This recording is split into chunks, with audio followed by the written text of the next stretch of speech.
3 weeks, I think, maybe even a month, I was put into a high classification part of the prison.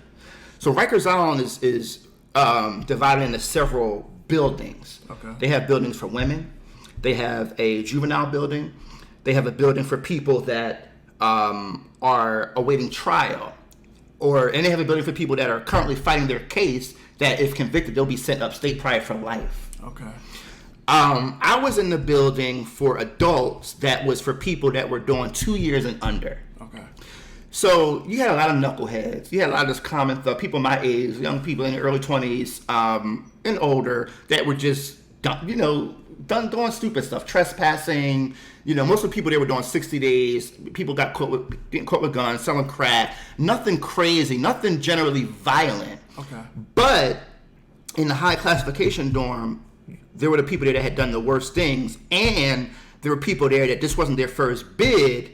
They had done 20, 30 years, in some cases 10 years for other things, right. And they were in Rikers Island doing that particular skid bid for something else. Okay. So the high classification was for those kind of people as well, that had extensive records, that had done this and done it in the past. I didn't belong in high classification, no. And I to this day don't know how I got there. I do know, however, that talking to mom on the phone during those times, I would, try and play it down and make sure she didn't worry too much. And I would try and come off strong and sound like I was okay. I remember one conversation in particular, I knew that she was able to see through that. And I didn't really get into detail, but I just told her, I think she probably heard it in my voice that I was. But at that moment, that conversation, that particular day, I was at a point where I was kind of like, realizing that it was going to be my day any day now. I knew it was coming because it started getting more tense and little things would happen. Then it culminated in them doing something, stabbing. I don't know what they did to this guy in the shower.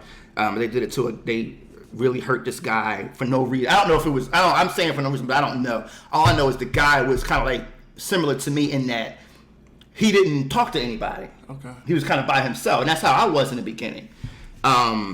So I kind of assumed that I would be next, because in that particular dorm, you had Bloods, you had Crips, and you had Latin Kings.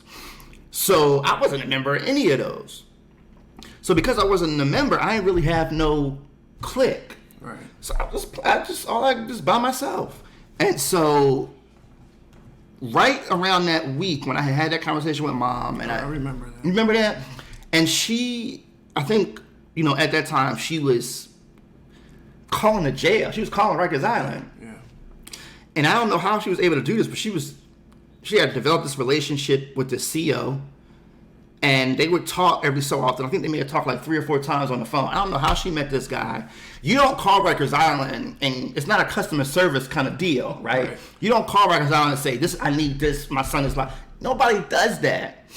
But she called several times, and was able to get me moved out of it to another dorm, was able to help get me into the Fresh Start program, which was basically school, and you got paid for it, as opposed to, say, working in the laundry and having to do that and getting paid 2 cents a day. I got paid 2 cents a day to learn, which is way better.